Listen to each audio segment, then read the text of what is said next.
Ibn Khuzaymah, one of the greatest hadith scholars in the history of Islam, someone often referred to by Muslims as the Imam of the Imams, once made the following statement: "If Allah does not have eyes, nor ears, nor hand, nor foot, then what we are worshipping is a watermelon." Ibn Khuzaymah said this because, according to him and what scholars refer to as the early traditionist school of Islam, fidelity to the Islamic sources, which teach that Allah has shape and form and so forth, demands that such terms be understood according to their apparent meanings, or literal sense. If early Muslims like Ibn Khuzaymah are right, then popular Muslim arguments against the incarnation, which is usually misrepresented as belief in a man who's been deified, actually need to be redirected to the original teachings of Muhammad and his pagan followers. After all, according to the Orthodox Christian doctrine of the incarnation, Christ is an eternally divine person who took upon himself or into union with himself a human nature in time, and as a result of that is one person with two natures, deity and humanity. But since Allah, according to the Qur'an and Hadith, never became incarnate, then the ascription to him of attributes like hand, feet, face, and so forth would have to apply to his allegedly eternal nature. To put it simply, if this earlier view is true, and over the course of several videos I'll argue that it basically is, then the Islamic deity is a man-god.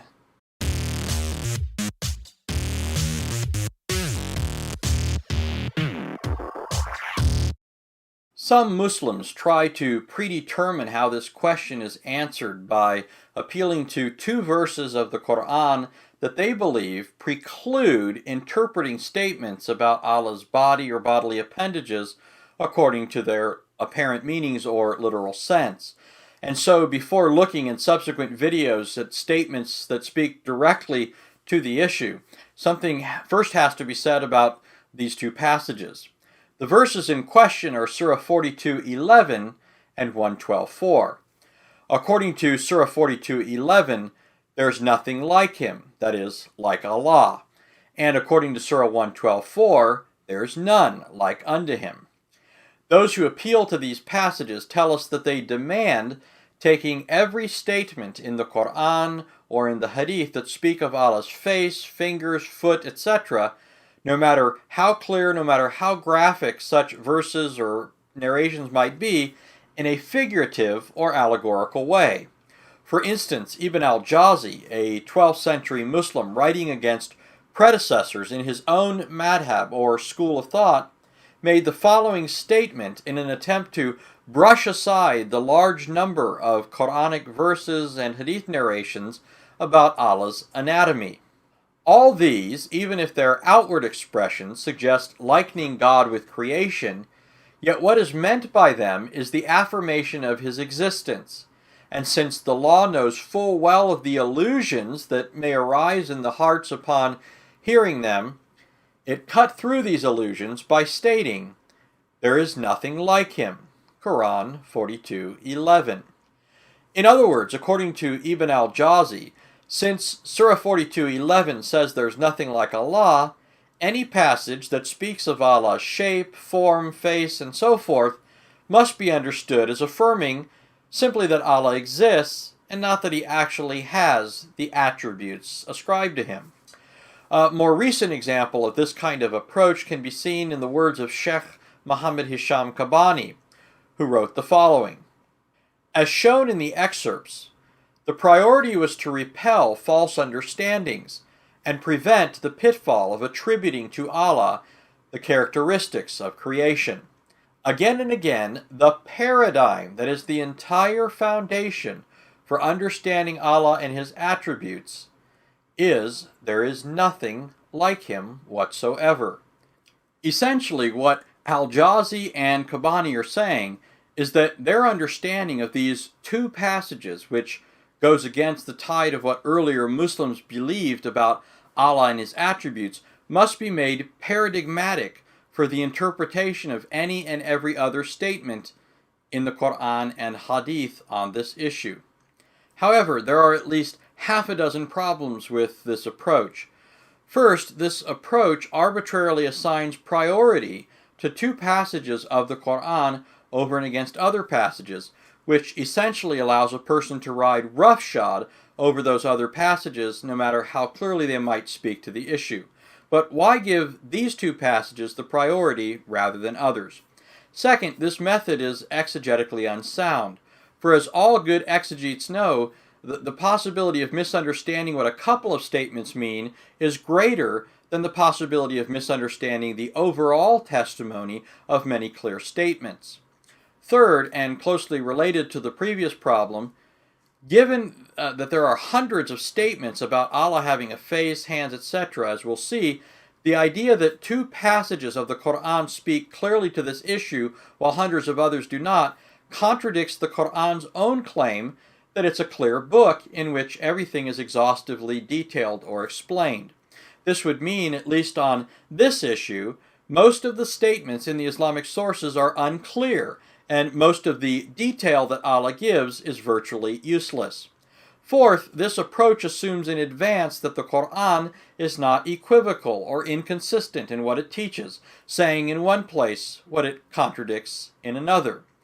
But this, of course, is question-begging, an elementary logical fallacy.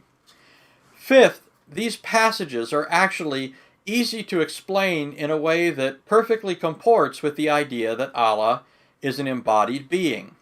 For instance, the statement in Surah 42:11 is simply saying that Allah is not one of a pair, that is, he doesn't have a mate. Notice the context in which the relevant statement appears in Surah 42:11. Originator of heaven and earth, he has granted you spouses from among yourselves, as well as pairs of livestock, by means of which he multiplies you. There is nothing like him. He is the alert, the observant. Qur'an 42:11. In other words, Allah has no spouse or mate, like men and animals do. This has nothing to do with the idea that Allah is a formless being without parts or passions. Similarly, when Surah 112:4 says there's nothing like Allah, in context it's simply saying that Allah has no ascendant or descendant. He neither begets nor is begotten. It has nothing to do with the issue of whether or not Allah is the kind of being who has a body and limbs. Say, He is Allah, the One, Allah, the Eternal. He neither begat nor was begotten, and there is none like Him. Consider a conceivable parallel. If Adam, who was not begotten by anyone before him, were not given a wife so as to beget a child, then there would be no one like him either. But this wouldn't mean that Adam did not have a body. By the same token, the fact that Allah neither begets nor is begotten and is therefore unique doesn't mean that Allah is not an anthropomorphic being. Sixth, and finally, the Qur'an makes a similar comment elsewhere about the wives of Muhammad. In Surah 33:32, which has the same grammatical formation, it says the following: Wives of the Prophet, you are not like any other woman. Obviously, the statement, you are not like any other woman, does not mean that Muhammad's wives didn't have bodies like other women. In conclusion, since it is arbitrary, methodologically unsound, contrary to the Qur'an's own claim of being a clear book, begs the question and so forth, to appeal to Surah 42:11 and 112:4 in order to decide the matter in advance, we will look at Islam's trusted sources in order to see if the deity of Muhammad and his original followers was a being with body and bodily appendages, or if he was a watermelon. And just to give you a brief list of what we'll see in the Qur'an and Hadith, here's a foretaste. We will see that Allah has a shape, face, eyes, ears, two right hands, palms, fingers, fingertips, chest, waist, side, a shin, and a foot. We will also see that He has dimensions, mass, weight, for which reasons Allah is able to screen Himself with a veil, live in a house, look out over a watchtower, plant trees, ascend and descend, run, shake hands, skim people's backs, and all of that is just skimming the surface.